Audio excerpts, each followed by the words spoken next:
penitentiary. Impaired drivers, beware this holiday weekend. Gone are the days of refusing a drug test if you're suspected of being under the influence. In tonight's Crackdown on Crime report, KPLC's Lee Pegg tells us about an aggressive campaign that leaves impaired drivers with few options. Cynthia, you've heard the expression, we can do this the easy way or the hard way. Well, that's the exact approach local authorities are taking this Memorial Day weekend. They're out for blood, and they say they now have the tools to get it. Do you have anything to drink tonight? No. While increased DWI checkpoints and roving details have been effective, You have the right to remain silent. they don't always stop impaired drivers from passing through. Lots of drivers have managed to drive away because they refuse the drug test. Historically, it has often happened that drivers who are impaired on chemicals or pharmaceuticals will take the intoxilizer test and read a very low reading and still be substantially impaired. What that tells the officer is that they are impaired on something other than alcohol, which obviously is drugs. If you're driving impaired, refusal is no longer an option.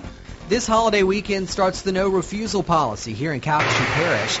District Attorney John DeRosier says should a driver who appears substantially impaired refuse a blood test, they're now pulling out all the stops to prove impairment. The officer that is investigating that particular subject will prepare an affidavit and submit it to a judge and request a search warrant for body fluids from that particular subject. If the judge is convinced, an order will be issued. The next stop, Moss Regional Hospital to draw blood.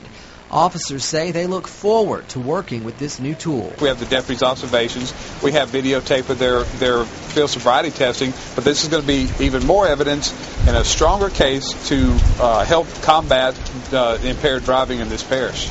It's been proven to work, too. When Rapides Parish put their no-refusal policy into effect 2.5 years ago, about 40% of drivers who passed the blow test with a low reading refused a drug test. Today, their refusal rate is below 1%. I hope that happens here, and what that actually means is that fewer people are going to be driving impaired on prescription medications. The purpose of all of this is to save lives. That's what this is all about. We're not interested in putting more people in jail. We're interested in saving lives. District Attorney John DeRosier says while other parts of the state are testing the program this holiday weekend, it'll be routine procedure here on out in Calcasieu Parish. At your service in downtown Lake Charles, Lee Pegg, KPLC 7 News.